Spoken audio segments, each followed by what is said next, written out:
আর 9 দিন পর hand of গডে 30 বছর পূর্তি বিশ্ব ফুটবলের। সেই ঘটনা 3 দশক পূরণের আগে ফের হাত দিয়ে গোল করার বিতর্ক। আর সেই বিতর্কিত গোলেই কিনা কোপা আমেরিকা থেকে বিদায় ব্রাজিলের।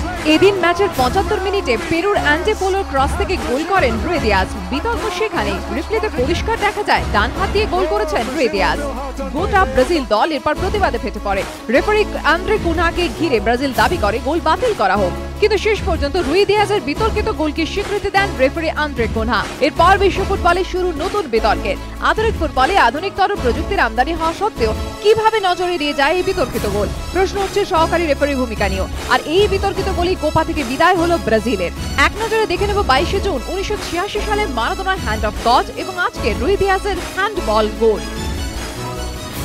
গত ম্যাচে সনি রডে হাইতিকে 7-1 গোলে হারানোর পর ব্রাজিল সমর্থকরা স্বপ্ন দেখেছিল নকআউটে যাওয়ার, কিন্তু সোমবার বিতর্কিত গোলে হারের পর স্বপ্ন চুরমার সাম্বা ফুটবলের। হ্যান্ড অফ গড ঘটনার পর ইংল্যান্ড গোলরক্ষক পিটার শিলটনের চোখে এখনো ভিলেনের নাম মারাদোনা ও সেই ম্যাচ রেফারি তিউনিসিয়ার আলী বিন নাসির।